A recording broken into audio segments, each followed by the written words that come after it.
At pagkatapos ng mga bagay na ito, nang maghari, si Artajerjes na hari ng mga Persa,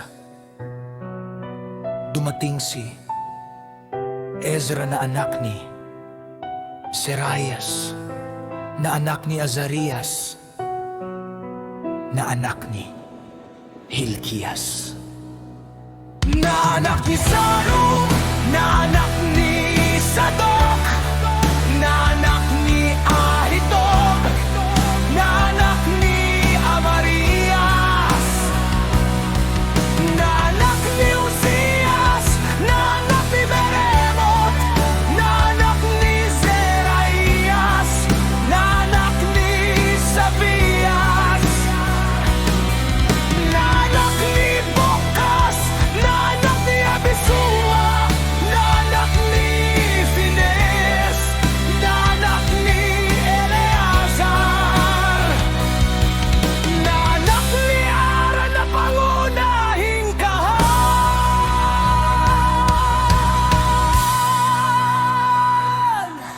Si Ezra na ito ay umahon mula sa Babylonia bilang isang skriba. Pagpasturo na lubos na sanay sa kautusan ni Moises na ibinigay ng alahaya, Yahwa ng Israel.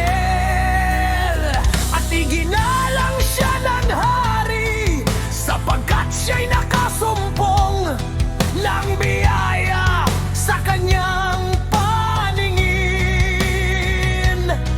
Sa lahat ng kanyang mga kahilingan,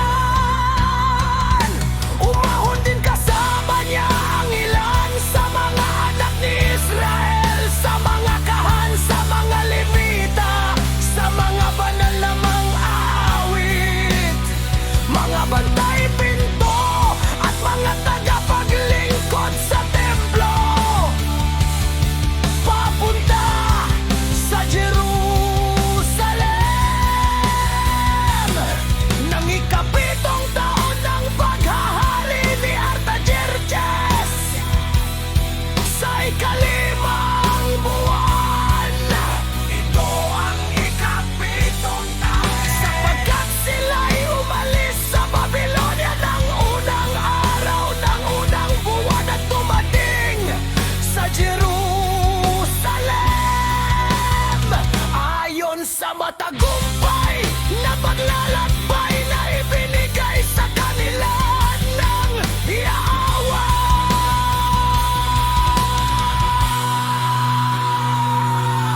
Sapagkat si Ezra ay may napakadakilang kasanayan, ano pat hindi niya inalisan ng pansin ang anuman sa kautusan at mga utos ng alahaya, Yahwa, kundi tinuruan niya ang buong Israel ng mga alituntunin at mga kahatulan.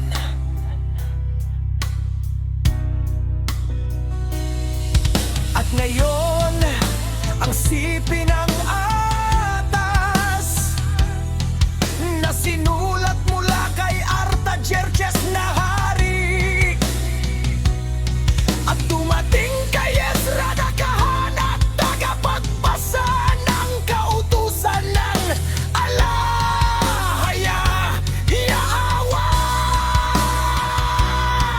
ay ito ang mga sumusunod.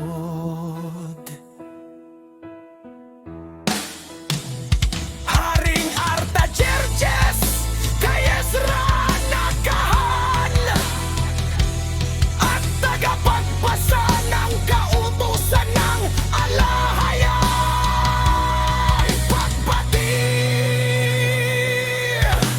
Yamang aking ipinasiyong makitungo ng mahiyain.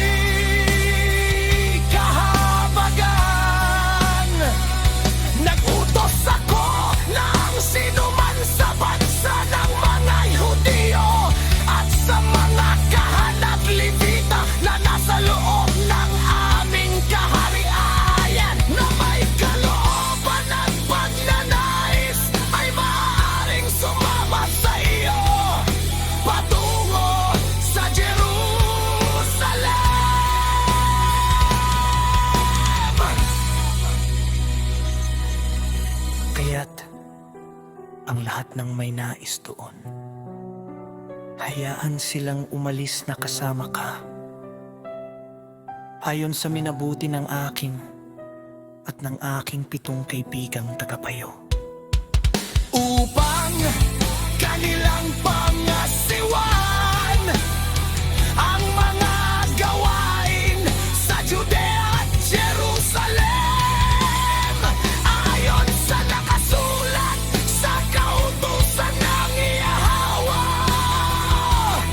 at dalhin ang mga kaloob para sa alahayan ng Israel sa Jerusalem, na aking ipinangako at ng aking mga kaibigan, at ang lahat ng ginto at pilak na masusumpungan sa lupain ng Babylonia para sa alahayan sa Jerusalem.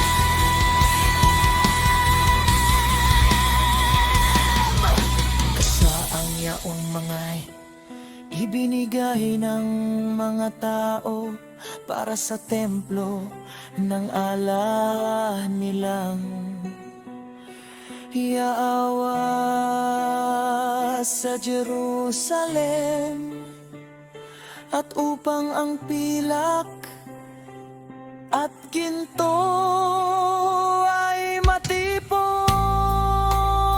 para sa mga toro, mga lalaking tupa at mga korderong tupa, at mga bagay na naukol doon,